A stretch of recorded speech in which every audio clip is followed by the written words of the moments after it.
had a lot of very good players.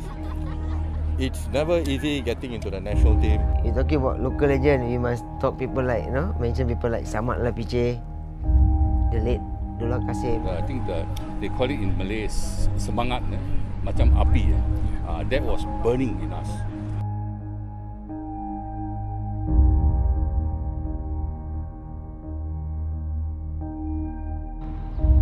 Arguably the most popular spectator sport in Singapore, football here has changed greatly over the years. The current setup consists of many foreign players, many of them hailing from different parts of the world, but now they carry the Singapore flag. The question is, do we really need foreign players to improve the local football scene? Welcome to the Lion's Den.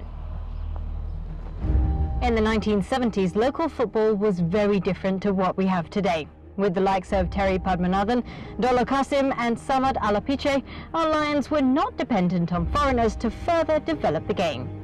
We had ample talent those years. They were never worried about players getting injured, players off form and all that. There were so many players ready to step up.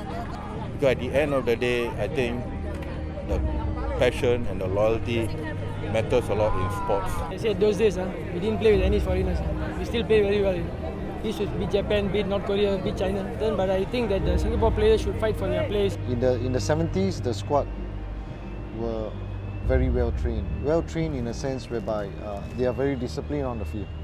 Off the field, they were also very disciplined. They really wanted to do it for the nation. They felt pride when they were wearing the shirt, when they were representing Singapore, and I think pride is a very big motivation factor in a player's career. 1994, possibly one of the best ever squads our country has seen. This team of Malaysia Cup winners featured the likes of homebred players Malik Awab and Fandi Ahmad, but they also had something else. 3 foreign players, Abbas Saad, Zhang Jun and Alistair Edwards. After so many years, we are still talking about them. All football fans refer to them as one of the best teams that Singapore has ever produced. Abbas scored a hat-trick in the final, so it's hard to say whether they would have won it without foreigners, but they would have been a weaker team.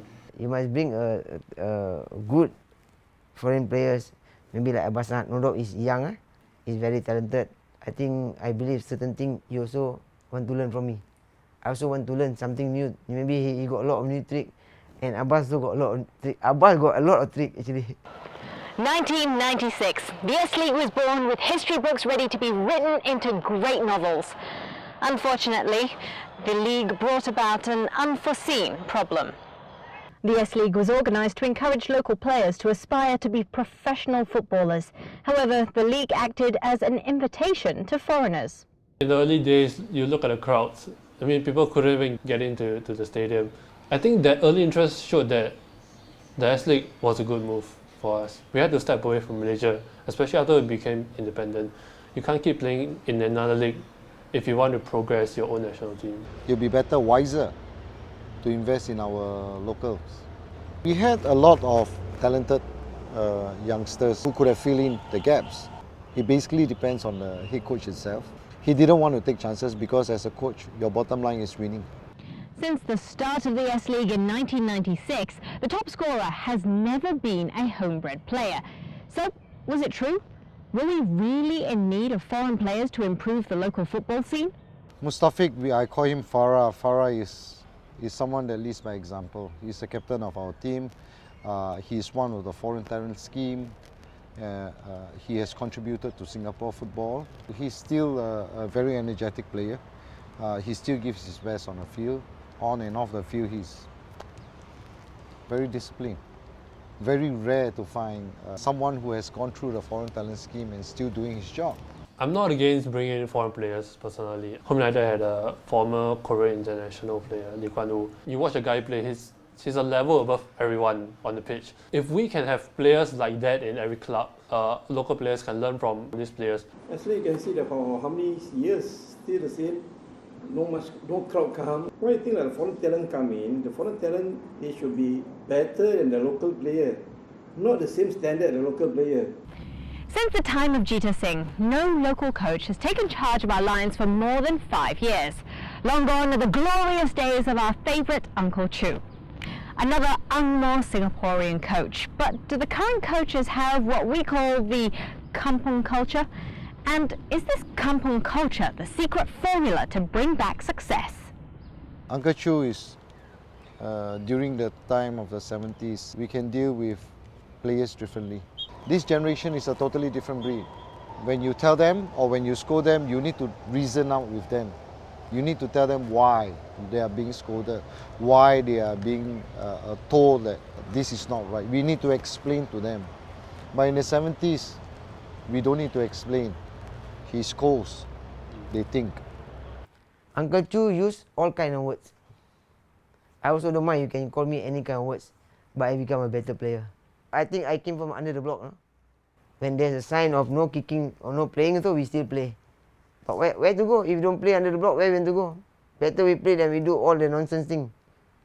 I think that is how most of the talent players become a better player, I think.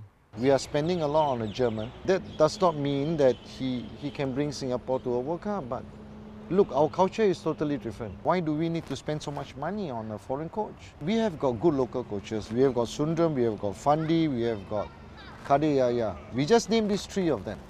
Why aren't we employing them? Oh, European, okay, they are better than locals. I think that's rubbish.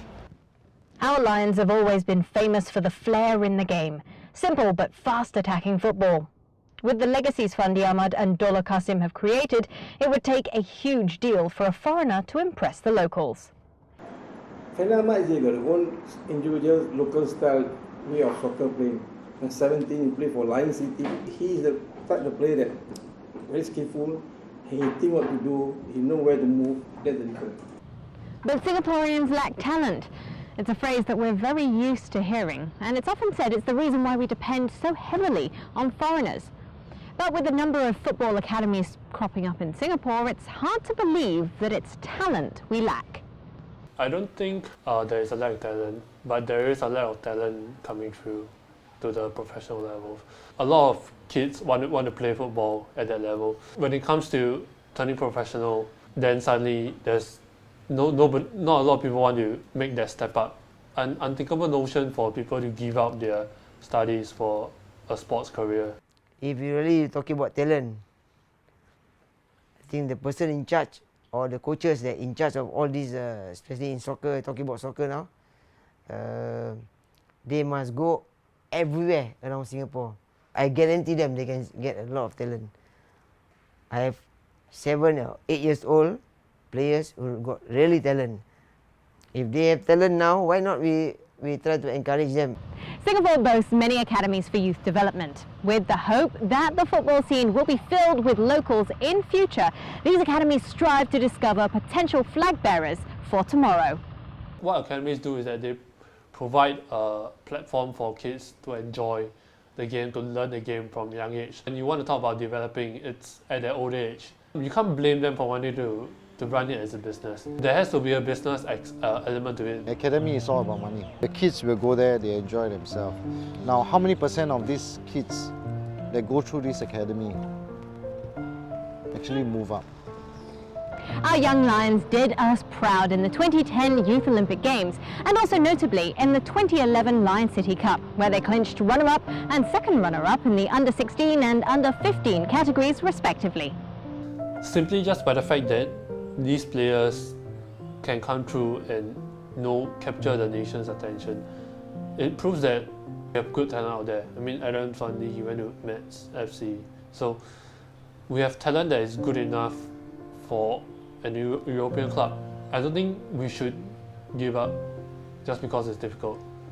I mean, times change. You have to look forward. Maybe right now it is Safwan. He could be that breakout star for our generation. Fandi himself, by breaking out, he inspired a lot of people, an entire generation of footballers. The S-League now requires a minimum of 4 and a maximum of 5 foreign players per team. And here rests the debate as to whether our local players are lacking the opportunities to prosper in professional football. Developing. No. We are moving one step backwards. It's all about development, foundation, and the way it goes up. If we do not get big name players, to come into our league, we will never succeed. You want to bring Thierry Henry? Fine, bring him. Then the standard of football will sure go up. The issue of foreign talent grew in the local football scene. Similarly, other sporting sectors in Singapore were also dominated by foreigners. Ronald Susilo for badminton, Lee Chiao Wei for table tennis, and Tao Li for swimming. If you want to develop, you can bring in coaches. You can maybe bring 1 or 2 players, but you don't bring in an entire team of players. When will you stop bringing players and developing your own? No matter how much foreign influence we have in our game, our pioneer lions will never be forgotten. But now it is time for us to focus on the heroes of tomorrow. Will we stand strong as Singapore one day? Will we ever achieve greatness with our homegrown talent? Our lions are true footballing greats who fly our flags high with pride. Untuk bangsa dan negara, Majulah!